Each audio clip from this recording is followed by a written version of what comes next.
भक्तों, शिवपुराण मैं आज आपको शिवपुराण के स्वर्ण से देवराज इंद्र को शिवलोक की प्राप्तता, चंचुला का पाप से भय तथा संसार से वैराग्य की कथा कहूंगा। आप उसको ध्यानपूर्वक सुने। श्री सौनक जी ने कहा, महाभाग सूत जी, आप धन्य परमार्थ तत्व ज्ञाता हैं। आपने कृपा करके हम लोगों को यह बड़ी अद्भुत एवं दिव्य कथा सुनाई है। भूतल पर इस कथा के समान कल्याण का सर्वश्रेष्ठ साधन दूसरा कोई नहीं है। यह बात हमने आज आपकी कृपा से निश्चयपूर्वक समझ ली। सूत जी, कलयुग में इस कथा के द्वारा कौन कौन से पापी शुद्ध होते हैं, उन्हें कृपा पूर्वक बताइए और इस जगत के को कृतार्थ कीजिए। सूत जी बोले, मुने, जो मनुष्य पापी, दुराचारी, खल तथा काम क्रोध आदि में निरंतर डूबे रहने वाले हैं, वे भी इस पुराण के स्वर्ण पठन से अवश्य ही शुद्ध हो जाते हैं। इसी विषय में जानकार मुनि इस प्राचीन इतिहास का उदाहरण दिया करते हैं, जिसके स्वर्ण मात्र से पापों का पूर्णतः नाश हो जाता है। पहले की बात है, कहीं किरातों के नगर में एक ब्राह्मण रहता था, जो ज्ञान में अत्यंत दुर्बल, दरिद्र, रस बेचने वाला तथा वैदिक धर्म से विमुख था। वह स्नान, संध्या आदि कर्मों से भ्रष्ट हो गया था और वैश्य वृत्ति में तत्पर रहता था। उसका नाम था देवराज।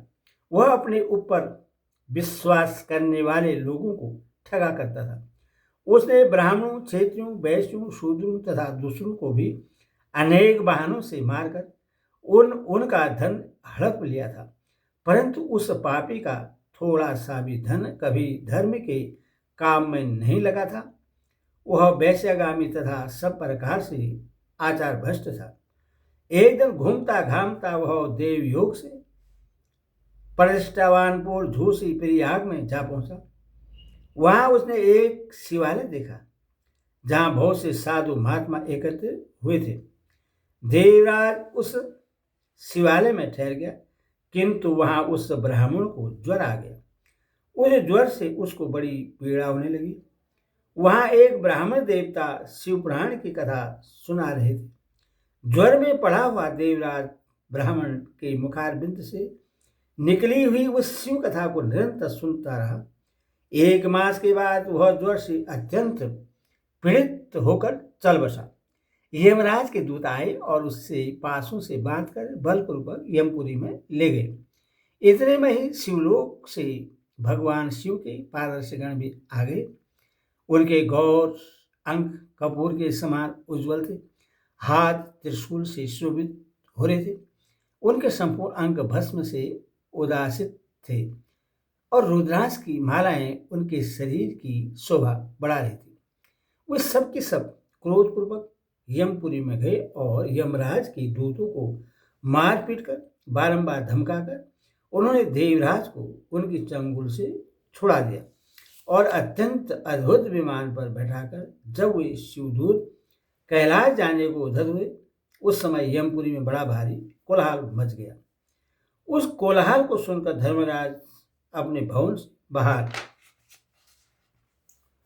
बाहर आए और साक्षात दूसरे रुद्रों के समान प्रतीत होने वाले उन चारों दूतों को देखकर धर्मज्ञ यमराज ने उनका विधि पूर्वक पूजन किया और ज्ञान दृष्टि से देखकर सारा वृत्तांत जान लिया।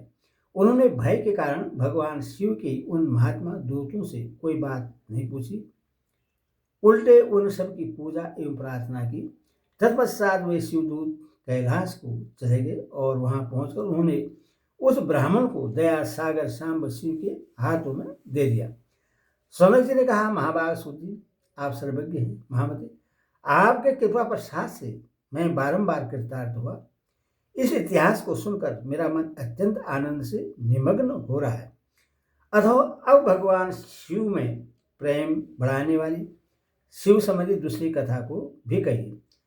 श्री सूत जी बोले, सौनक सुनो, मैं तुम्हारे सामने गोपनीय कथा वस्तु का भी वर्णन करूंगा, क्योंकि तुम शिव भक्तों में अग्रणी तथा वेद वेताओं में श्रेष्ठ हो। समुद्र के निकटवर्ती प्रदेश में एक वास्कल नामक ग्राम था, जहाँ वैदिक धर्म से विमुख महापापी जिस निवास करते हैं, वे सब के सब बड़े दुष्ट हैं। उनका मन दूषित विषय भोगों में ही लगा रहता है। वे न देवताओं पर विश्वास करते हैं और न भाग्य पर। वे सभी कुटिल वृत्ति वाले हैं, किसानी करते और भांति भांति के घातक अस्त्र शस्त्र रखते हैं। वे व्यभिचारी और खल हैं। ज्ञान वैराग्य सधर्म का सेवन ही मनुष्य के लिए परम पुरुषार्थ है, इस बात को वे बिल्कुल नहीं जानते। वे सभी पशु बुद्धि वाले हैं। जहाँ के द्विज ऐसे हैं हो, वहाँ के अन्य वर्णों के विषय में क्या कहा जाए। अन्य वर्णों के लोग भी उन्हीं की भांति कुशित विचार रखने वाले स्वधर्म विमुख एवं खल है। वे सदा कुकर्म में लगे रहते और नित्य विषय भोगों में ही डूबे रहते हैं। वहाँ की सब स्त्रियाँ भी कुटिल स्वभाव की हैं, स्वच्छाचारिणी, पापासक्त, कुशित विचारने वाली और व्यभिचारिणी हैं। वे सद्विवाह तथा सदाचार से सर्वदा शून्य हैं। इस प्रकार वहाँ दुष्टों का ही निवास है। उस भास्कर नामक ग्राम में किसी समय एक बिंदुक नामधारी ब्राह्मण रहता था। वह बड़ा अधम था, दुरात्मा और महापापी था। यदि भी उसकी स्त्री बड़ी सुंदरी थी तो भी वह कुमार्ग पर ही चलता था। उसकी पत्नी का नाम चंचुला था। वह सदा उत्तम धर्म के पालन में लगी रहती थी, तो भी उससे छोड़कर वह दुष्ट ब्राह्मण वैश्यगामी हो गया था। इस तरह कुकर्म में लगे हुए उस बिंदुक के बहुत वर्ष व्यतीत हो गए। उसकी स्त्री चंचुला काम से पीड़ित होने पर भी स्वधर्म नाश के भय से कलेश सहकर भी दीर्घकाल तक धर्म से भ्रष्ट नहीं हुई, परंतु दुराचारी पति के आचरण से प्रभावित हो आगे चल वह स्त्री भी दुराचारिणी हो गई। इस तरह दुराचार में डूबे हुए उन मूढ़ चित्त वाले पति पत्नी का बहुत सा समय व्यर्थ बीत गया। तदंतर शूद्र जाति वैश्या का पति बना हुआ वह दूषित बुद्धि वाला दुष्ट ब्राह्मण बिंदु समयानुसार मृत्यु को प्राप्त हो नरक में जा पड़ा। बहुत दिनों तक नरक के दुख भोगकर वह मूढ़ बुद्धि पापी विंध्य पर्वत पर भयंकर पिशाच हुआ। इधर उस दुराचारी पति बिंदु के मर जाने पर वह मूढ़ हृदया चंचुला बहुत समय तक पुत्रों के साथ अपने घर में ही रही। एक दिन देवयोग से किसी पुण्य पर्व के आने पर वह स्त्री भाई बंधुओं के साथ गौगढ़ क्षेत्र में गई। तीर्थ यात्रियों के संग से उसने भी उस समय जाकर किसी तीर्थ के जल में स्नान किया। फिर वह साधारणतः मेला देखने की दृष्टि से बंधुजनों के साथ यत्र तत्र घूमने लगी। घूमती घामती किसी देवी मंदिर में गई और वहां उसने एक देवज्ञ ब्राह्मण के मुख से भगवान शिव की परम पवित्र एवं मंगलकारिणी उत्तम पुराणिक कथा सुनी।